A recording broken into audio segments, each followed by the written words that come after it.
Chers élèves, bonjour.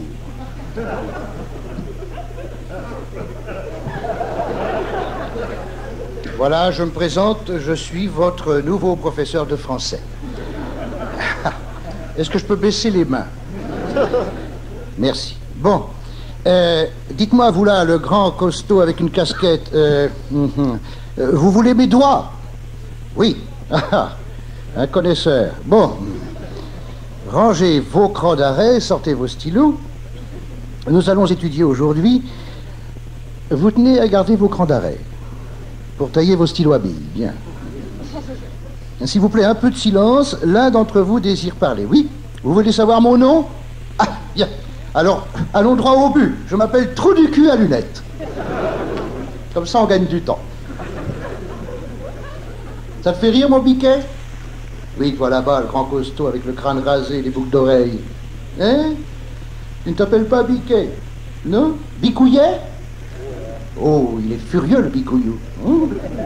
Toute la banlieue va l'appeler Bicouillou maintenant, hein? Le skinhead.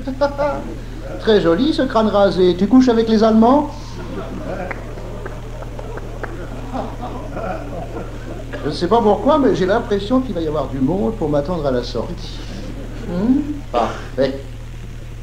Je propose que nous allions siroter une tequila au Tex-Mex, où nous fumerons du cannabis, jusqu'à avoir envie de shooter dans le jukebox pour couper la chic à Céline Dion qui nous rabote les couilles avec son clitoris en aigrette. Hein? Quand nous serons shootés jusqu'aux yeux... Quelqu'un qui a le rire de Thierry Renan dans la salle. Ah ben il a des hémorroïdes. Hein.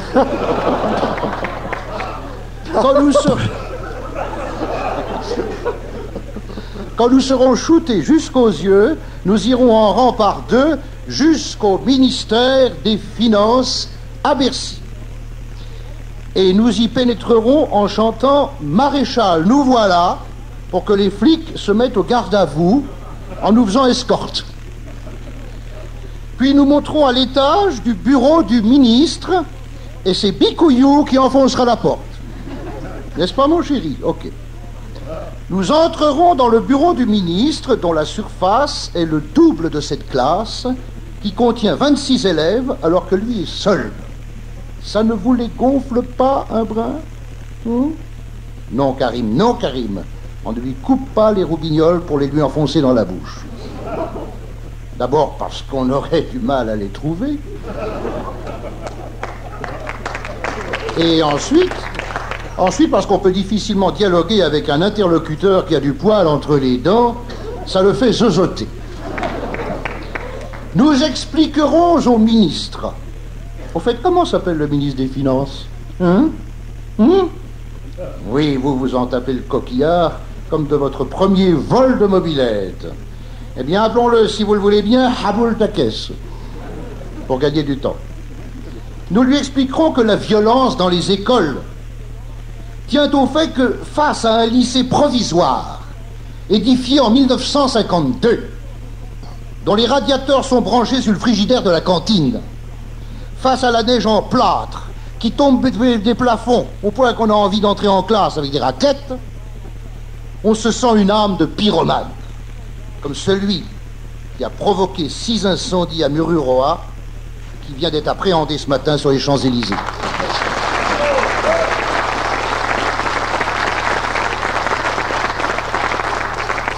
Si le bâtiment des finances n'est pas cerné par les CRS, nous inviterons le ministre à venir pisser dans les toilettes du lycée. Même s'il n'a pas envie de pisser. Là où même un journaliste de Paris Match ne tiendrait pas 5 minutes. Et pourtant, Dieu sait s'ils ont l'habitude de tripoter la charogne.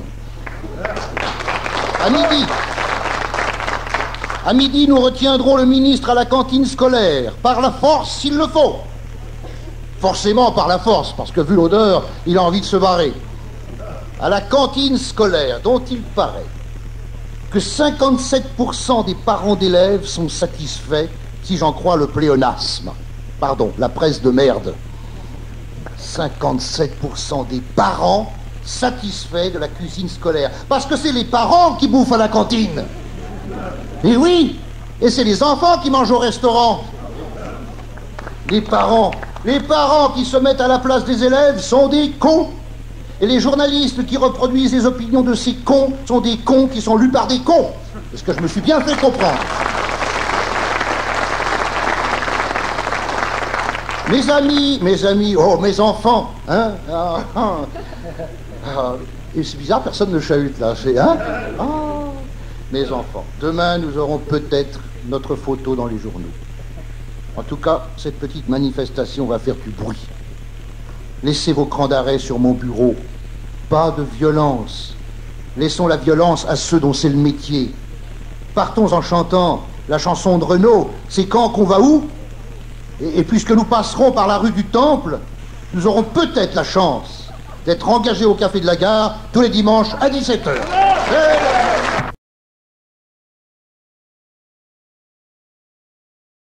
Patrick Font est allé au Canada. Oh. Oui, il y a longtemps, oui.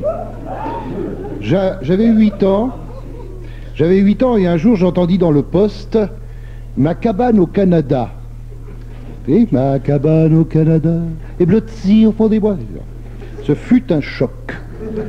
Tous les gens de ma génération ont été marqués par cette chanson, hein, Ma cabane au Canada. Certains même ne sont pas encore sortis de l'hôpital. En l'espace de 3 minutes, Lynn Renaud nous donnait du Canada l'image d'une cabane en rondin, avec sur le seuil un écureuil pour s'essuyer les pieds avant d'entrer. Penché sur sa cognée, penché sur sa cognée. Tu veux mes doigts là-bas? Virgule.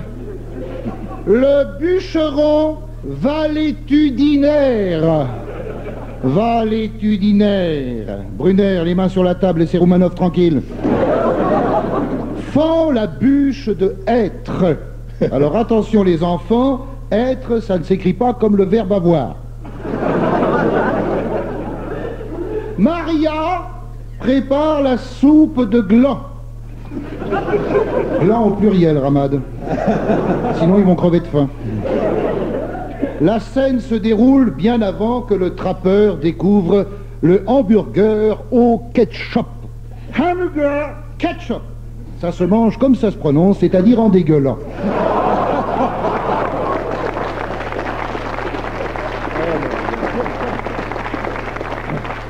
Arrivé quelques années plus tard à Montréal, force m'est de constater que la cabane a subi quelques transformations, notamment en hauteur. Je m'approche d'un autochtone. Alors un autochtone, c'est un habitant de Montréal. C'est pas les Montréalais, les Montréaliens, c'est des autochtones. C'est plus joli. Et je lui dis en québécois, bonjour. Mon brave, où puis-je trouver des trappeurs? J'adore les trappeurs avec leur petite queue par derrière, comme Rock Voisine. Et il me regarde, il fait Christ. Et il s'en va. J'aborde un autre autochtone, je lui dis bonjour mon brave, où puis-je trouver des trappeurs? Il me regarde, il fait Christ.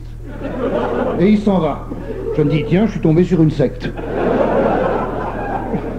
Je change de quartier, j'avise un flic, je lui dis bonjour mon général. Je suis complètement paumé. Le flic me dit oh, faut pas dire les choses comme ça. Faut pas dire les choses comme ça. Faut dire, je sais plus où je suis rendu. Et c'est comme ça que j'ai commencé à comprendre les chansons de Charlebois. Parce qu'avant, quéquette. Hein. Les premières chansons, hein, parce que maintenant ton accent s'est décanté, hein. Ça fait moins plouc. J'étais donc à Montréal en août 81.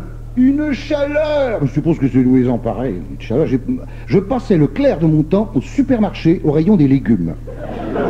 Parce que là-bas, au rayon des légumes, il doit faire à peu près 5 degrés. Tu entres avec des gouttes de sueur, tu ressors avec des grêlons. Non, j'exagère, des stalactites. Ils ont une façon de réfrigérer là-bas, c'est incroyable. Bon. T'as pas fait 6000 bornes pour évoluer entre les radis et les courgettes coco, sinon fallait aller à Rungis, c'est plus près. Bon, d'accord. Alors, août 81, la gauche a pris le pouvoir en France. Pierre Mauroy a conduit le changement avec les yeux fixés sur le rétroviseur. Et Mitterrand ne sait pas encore qu'il est le premier agent électoral de Jean-Marie Le Pen. Ça fait moins rire. Alors, au Québec, à cette époque, août 81, c'est la grève des postes. Chez nous, une grève, ça peut durer 2 heures. Là-bas, tout est grand, immense, infini, surtout les grèves. Impossible de recevoir du fric, surtout qu'en 80, on n'a pas le droit de sortir de France avec plus de 3000 balles. Hein? Va donc passer un mois en Amérique avec 3000 balles.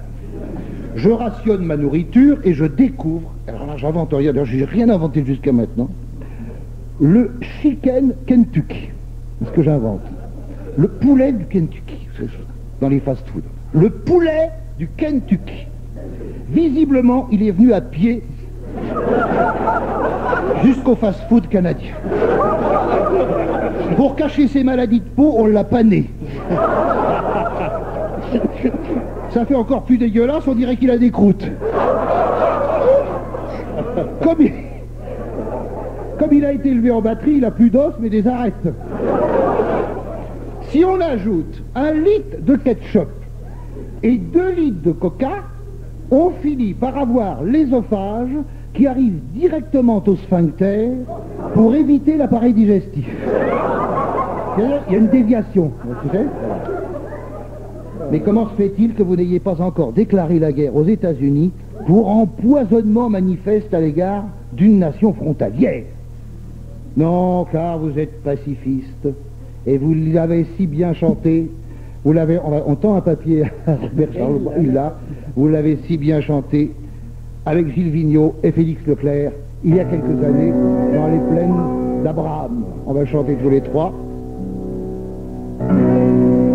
Commençons. On y va. 1, 2, 3. Quand les hommes vivront d'amour, Il y aura la paix sur la terre. les poulets vivront dans la cour. Mais nous serons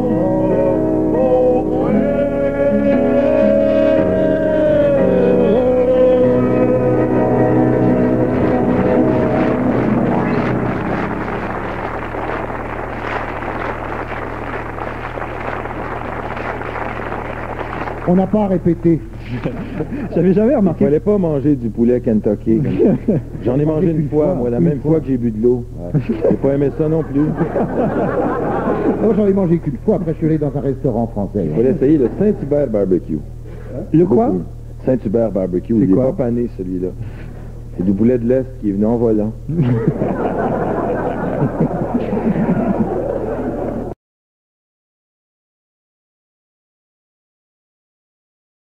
Patrick Fonte, vous êtes intéressé à la reine. The Queen was in France. Traduisez en Savoyard, Patrick Fonte a maté la mamie british et ses ratiches. Bon, alors ça fait toute une histoire, parce que Mitterrand aurait refusé le baisement à la reine. D'accord, c'est un drame de plus dans l'histoire du monde. Je refuse personnellement d'en chier une pendule. J'ai assez de citizen pour regarder l'heure. Bon, Mitterrand n'a pas baisé la main de la reine, il s'est arrêté à 2 cm. Je sais pas, ça sentait-il quelque chose, j'en sais rien. Il s'est redressé pour entendre Charras lui dire « t'as tort, il n'y a plus que la main qui est baisable. » Mais la chance, ah oui, Il est bien, Charras. il est bien. Hein. La seule chose bonne dans ce gouvernement, c'est Charras. Moi, on rigole un peu. En voiture, il n'avait pas mis de capote. Hein. C'était Jacques Ramade. Hein, C'est un détail qui me revient. Oui, c'est vrai. En t'écoutant.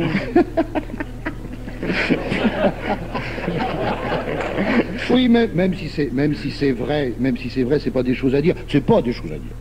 Heureusement que l'interprète a traduit par « Eh bien, maintenant, nous allons passer à table. » Déjà, dit la reine, mais il est que 11h moins le quart, putain. Et l'interprète gêné, oui, majesté, mais c'est sage horaire. Imagine-t-on assez les tracasseries auxquelles sont soumis nos souverains? Le protocole, le protocole, le protocole. Songez que de la naissance à la mort, jamais ces gens-là n'ont mis les coudes sur la table. Même pas en pique-nique, parce qu'au pique-nique, t'as la chaise Henri IV, la table Henri V, le chandelier épicette, et la bouteille thermos gardée par un détachement d'infanterie. Au-dessus de toi, t'as 22 hélicoptères qui font des cercles. Tu peux pas en placer une avec le boucan. Margaret! Give me the salt! What? The salt! Le sel! Ah ouais, tiens, catch! Attrape. Catch, c'est attrape, hein. C'est pas du... C'est pas pour tuer les insectes. Non, parce qu'il y a des cons là qui comprennent rien. Ces gens-là... Non, pas au studio, hein, je veux dire. Non. Ces gens-là sont trop occupés à paraître pour avoir... Tu vois que tu fais rire. Ces gens-là... Non, parce que là j'ai une phrase profonde là pour le bac. Pour le bac. Ces gens-là sont trop occupés à paraître pour avoir le temps d'être. Non, ça va, ça va.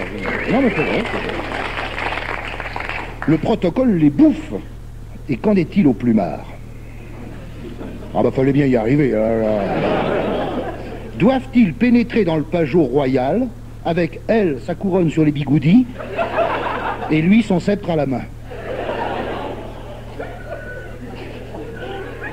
Je vois que vous êtes en train d'imaginer là, hein? Ah ouais. C'est pour ça que j'ai mis des points de suspension sur le papier. Ils vont imaginer. S'ils font chambre à part, accrochez vos ceintures. S'ils font chambre à part, de combien de mètres doit-elle allonger le cou pour lui tailler une pipe royale? Ça c'est pour le... Ça c'est pour le bac G. Alors... Bah oui, heureusement que je suis là pour y penser, hein. À l'oral, alors. Quelle place occupe l'amour dans les royales demeures? L'amour fait-il bon ménage avec le protocole?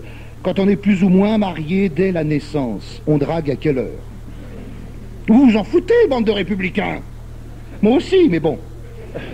Le prince n'a jamais le loisir de se balader sur la plage en string, avec le paquet de Marlboro et le peigne qui dépasse du slip, pour faire intelligent.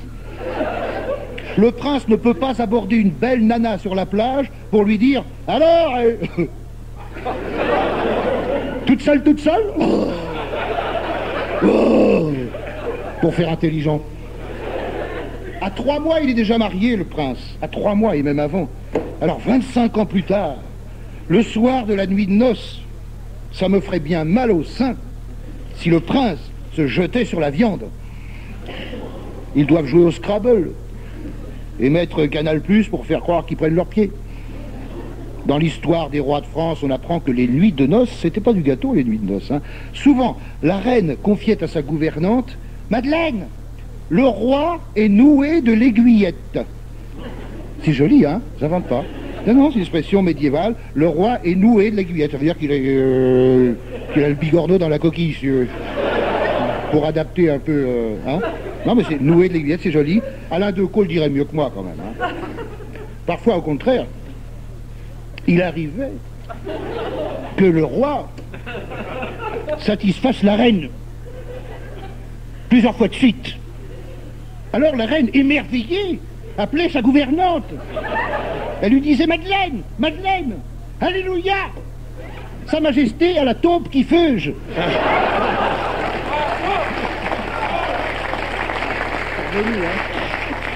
Il y avait longtemps. Je rappelle que la taupe qui feuge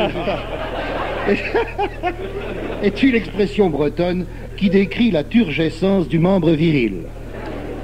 Vous êtes sur France Inter, la seule radio qui feuge à l'heure de la messe.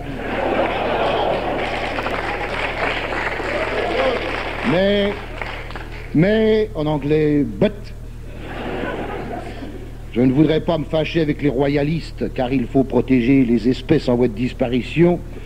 Et j'ai quelque honte d'avoir défloré l'intimité de ces personnages. Donc, comme on dit en période de sécheresse, mea culpa. Il n'y a rien à faire, à culpa. J'ai piqué à Ruquier, celle-là. Après tout, la vie privée des rois et des reines, ça ne regarde que France Dimanche.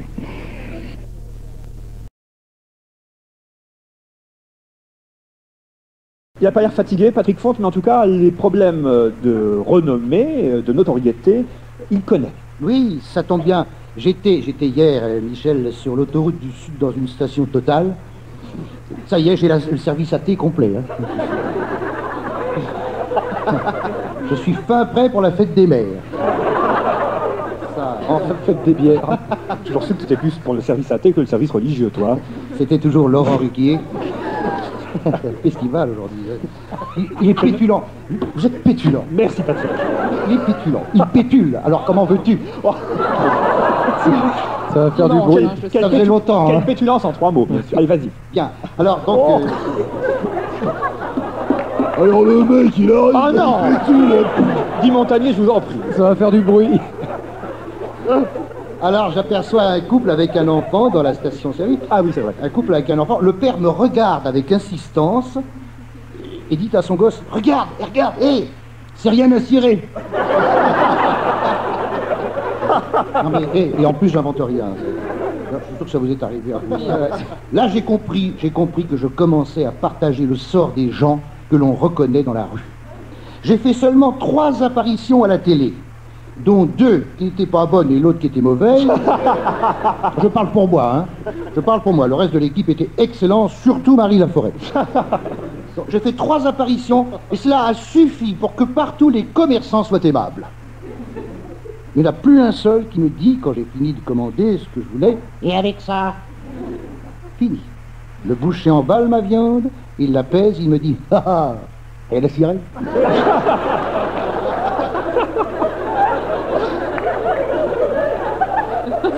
C'est vrai. Quand je me balade dans un magasin de vêtements et que je tripote le tissu d'une chemise, personne ne s'approche de moi maintenant pour me dire vous voulez un renseignement? Qu'est-ce qu'ils font chier avec ça?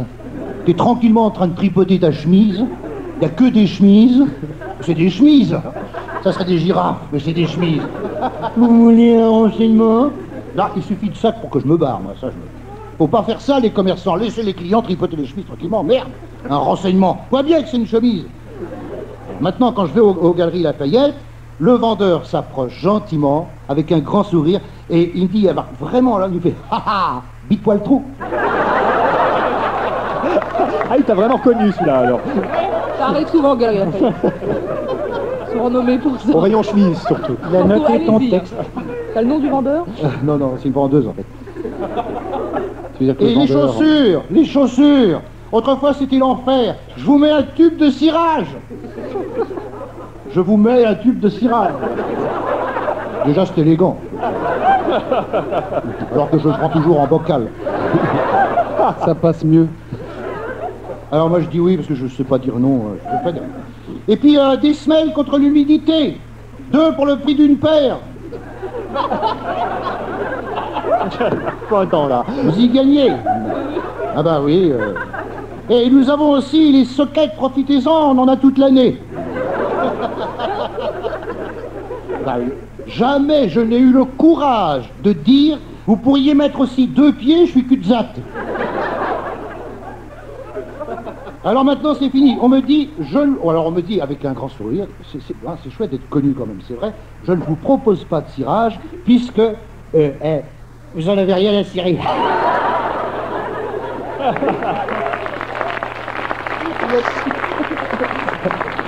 Vous avez compris? Cirage, ciré. Ben moi je viens de comprendre. Et la police? La police! Garez-vous là s'il vous plaît. Gendarmerie nationale. C'est qui invité dimanche prochain? Non, alors là je rêve, c'est pas vrai. Je rêve. Par contre, avant-hier à Thônes, au restaurant Lou Monchus, si vous venez un jour là-haut, venez manger là-bas, j'y suis. Super Thônes. Il Lou Monchus, c'est pas une grossièreté, ça veut dire les messieurs. Le cuisinier, c'est authentique, sinon ça serait pas drôle. Dominique, d'ailleurs, je le nomme, me dit, c'est qui l'invité dimanche? Parce Il a un petit défaut de prononciation, il est savoyard. Il doit en train de dire le salaud en ce moment. C'est qui l'invité dimanche? Je lui dis Michel Blanc. Il hésite un moment, il me regarde, mais il hésite peut-être 5 secondes, il fait... Il a grossi. Ce qui tendrait à prouver que la promotion de ton film présenterait encore quelques lacunes. Fort heureusement, l'oubli fut réparé lorsqu'un client nous fournit un supplément d'information en précisant à travers le restaurant, tel un cinéphile averti, « Mais tu sais bien, Michel Blanc, l'autre PD qui joue avec Depardieu !»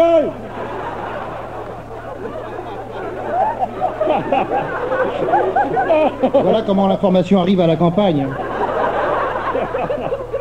Voilà. Ouais, c'est vraiment un savoyard. Alors, toi, tu es l'autre PD. Moi, je suis Big Poil Trou. Bienvenue au club. Mais patience, collègues, patience. Le jour viendra où on nous appellera enfin dans la rue par notre nom. Surtout cette semaine, on va te voir encore plus cette semaine à la télé. Alors la semaine prochaine, je ne te dis pas.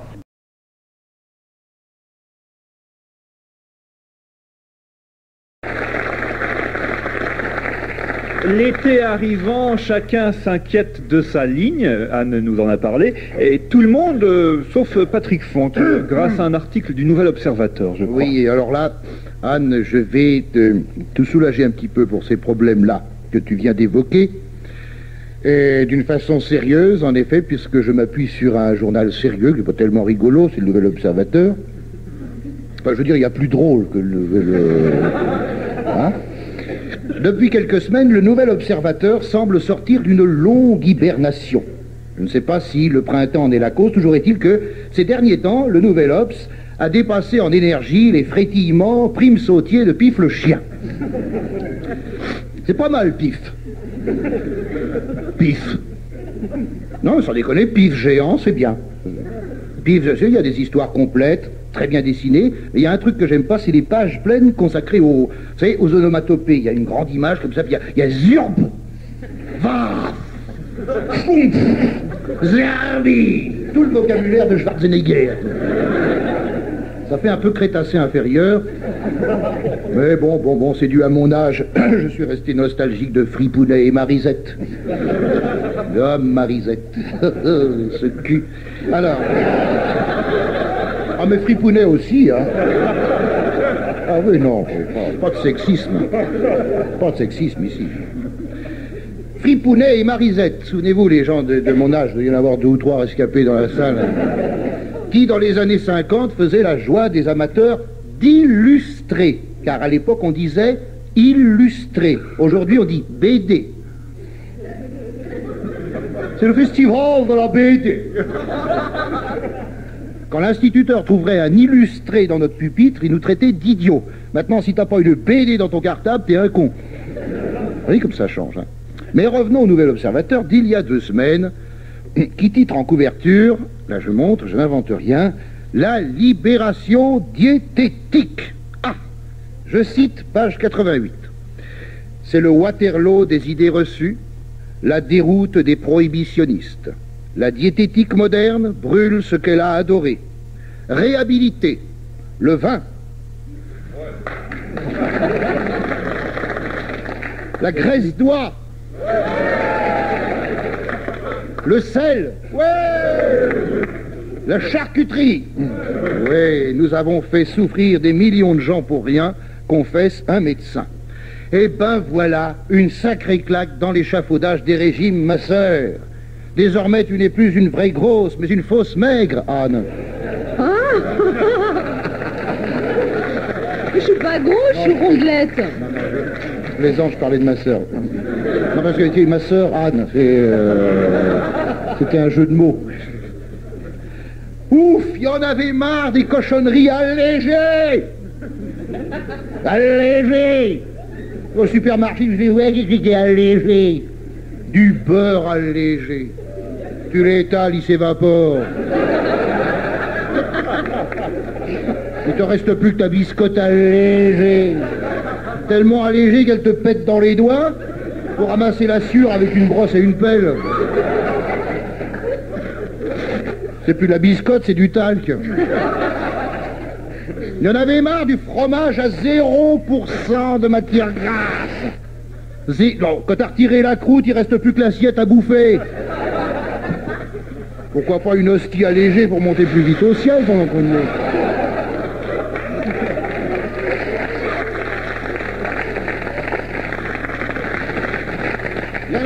Il y en avait marre de la sucrète. Oh la sucrète, non écoute, avec ton petit paquet de sucrète dans le café, une pastille rikiki, tellement petite qu'elle saute partout sauf dans la tasse. Ah, t'as l'air fin au bistrot à chercher ta pilule entre les pieds des clients. N'auriez pas vu ma sucrière, toi? J'ai perdu ma sucrière, toi. Il y en avait marre de l'apéritif sans alcool, qu'il fallait boire 600 litres pour commencer à être plein.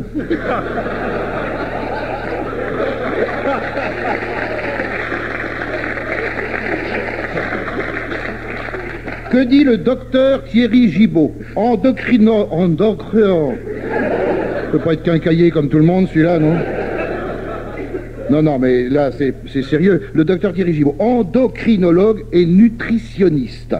Eh ben, il dit, la bonne bouffe bien arrosée a des vertus médicales insoupçonnées. Waouh! Bravo, docteur! Ouais! Ce qui veut dire en clair, plutôt que d'aller chez le toubib, allez donc au resto. L'ordonnance est délivrée avant le diagnostic, ça s'appelle un menu. Un bon menu à 65 francs, avec une carafe de rouge, hein? Une consultation médicale, ça coûte 100 balles, et quand tu sors, t'as encore faim. Écoutons le docteur Frédéric Saldman. L'expérience prouve qu'il est beaucoup plus facile et confortable d'interdire que d'autoriser. Dans le vieux fond culturel judéo-chrétien, je m'excuse s'il y a des cathos ici, de toute façon c'est pas grave, ils comprennent rien, on peut continuer sans eux. Dans le vieux fond culturel judéo-chrétien, les gens ont peur de la liberté. Ils trouvent naturel d'être punis pour leurs excès, d'avoir mérité leur maladie, de payer leur guérison par un régime cruel. Bravo, docteur, ça c'est du meuble. Car, comme disent les nudistes, la vie est trop courte pour s'habiller. Ça n'a rien à voir, mais qu'est-ce que ça prouve?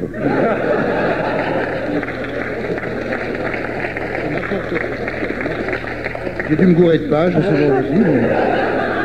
Mais tant pis, je continue. Hein. Écoutons le docteur Renaud.